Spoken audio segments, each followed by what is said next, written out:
Welcome, dear students. I'm going to talk about progressive passive, and I hope by the end of the session you would be able to understand how progressive passive is used in modern English. The extension of such forms to the passive, for instance, if you look at the screen, the house is being built. This happened at quite a later stage in the history of English language. This happened towards the very end of 18th century. And, we do not find any progressive passive, any instance of it in Old English times. So if you focus on the expression, the man is loved, or the man is, this much part I would attach to each of these instances. The man is loved, or the man is feared, or the man is hated. In all these cases, you would notice it is progressive only insofar as the verbs, loving, fearing, or hating imply continuous state. What I mean by that is, let us take the example of the man is hated. The man is hated actually also means the man is being hated. The man is hated also shows a continuity of the action. Like in Urdu, we say, if we translate it, the difference that Urdu language would give, आदमी से नफरत की जा रही है. So this continuity of the action, it implies. But no such force can be attached to this example. If you look at this example, it's very interesting to make this comparison. The man is killed. The man is killed and the man is being killed are two different things. The man is killed does not show the continuity of the action. We cannot translate, for instance, in Urdu, the man is killed as आदमी को मारा जा रहा है. We cannot translate it like that. It would be आदमी मारा गया है. So the continuity is not here in this instance.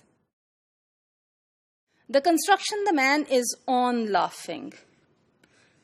Now this structure was used.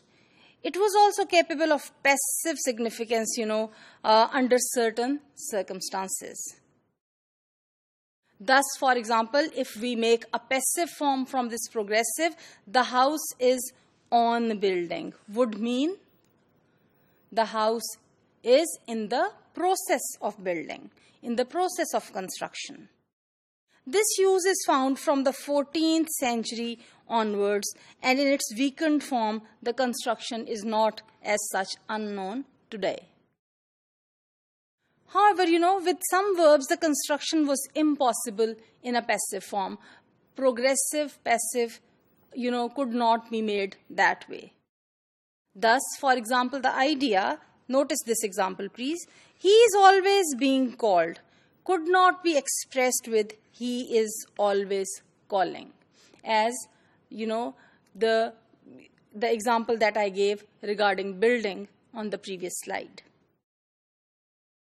At the end of the 18th century, my dear students, we find the first traces of our modern expression of progressive passive. That is, the house is being built. Passive form that shows continuity of action.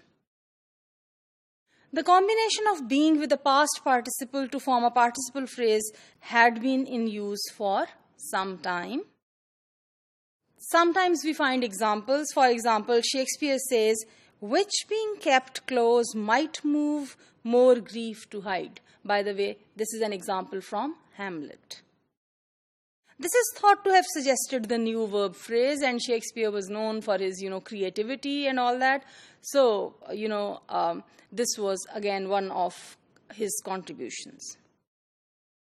The earliest instances of this construction were noted somewhere towards the end of the 18th century, that is 1769.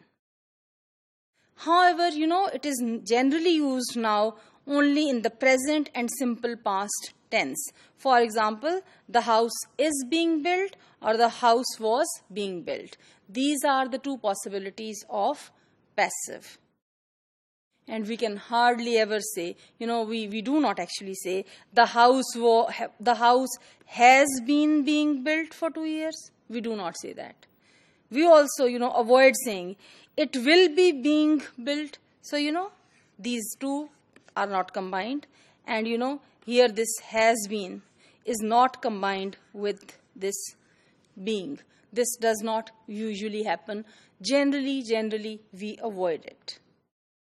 The history of the new progressive passive shows that English is a living language, that, it is a growing language, that it is going through changes, that its grammar is not fixed. There are possibilities of change in the grammar of English language.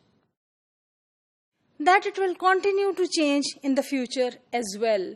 We cannot stop this process of change. It used to happen, it is happening, and it will continue to happen.